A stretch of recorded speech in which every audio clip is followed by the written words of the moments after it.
Star grinding had been a big part of Geometry Dash since its early days. In Update 1.3, RobTop decided to add a leaderboard to enhance the competitive aspect of the game.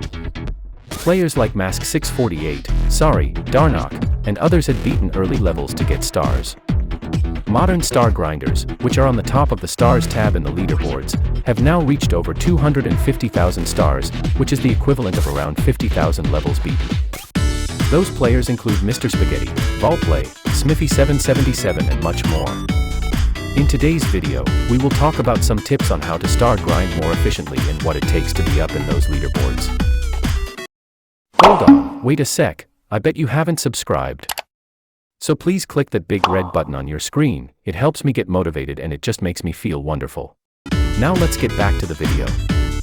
My first tip is to choose a level of difficulty that you are comfortable with.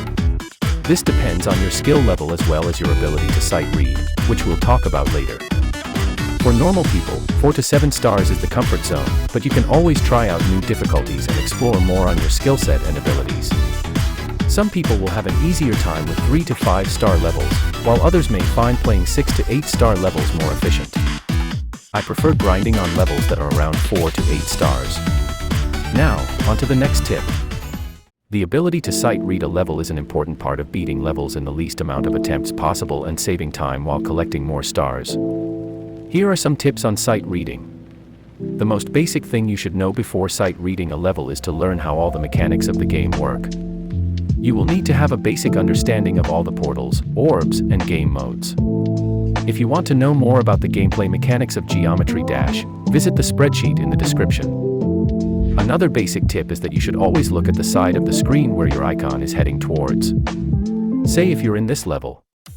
If you look at the direction your icon is heading, which is the right side of the screen, you can easily see what objects and obstacles will be thrown at you and have enough time to react.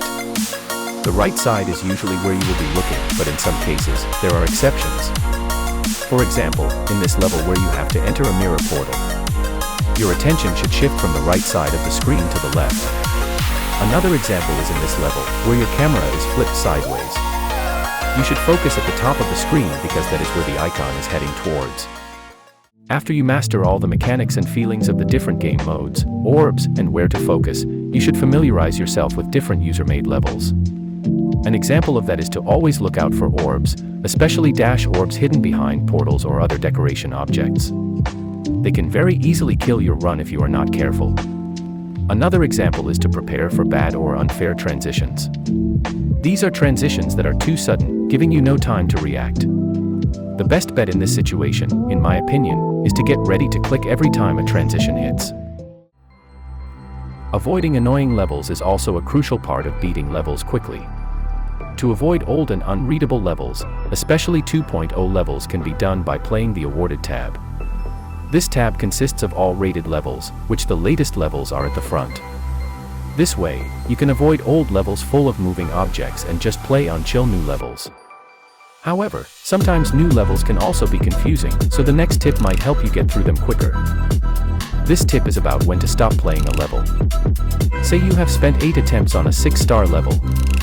If you keep going, you will beat the level, but not in a reasonable time. If you had quit that level and had played other levels, you would probably have beaten a couple more levels by then. Stopping on a level when necessary is always crucial and will increase the speed of your grinding. The final tip is to stop when you feel tired. If you feel worn out or bored because of too much grinding, go take a break. If you feel worn out on a game, you should go play other games or maybe go outside and rest. Remember, you are not being forced to grind. You can stop whenever you feel comfortable. When you are tired, your performance drops and you will get more and more frustrated as you die more and more on easy 4-star levels. Soon, frustration will boil, and you might feel demotivated and even quit. So these are my star grinding tips today. Comment down below if you think they are helpful. Thank you so much for watching, and make sure to subscribe to see more content.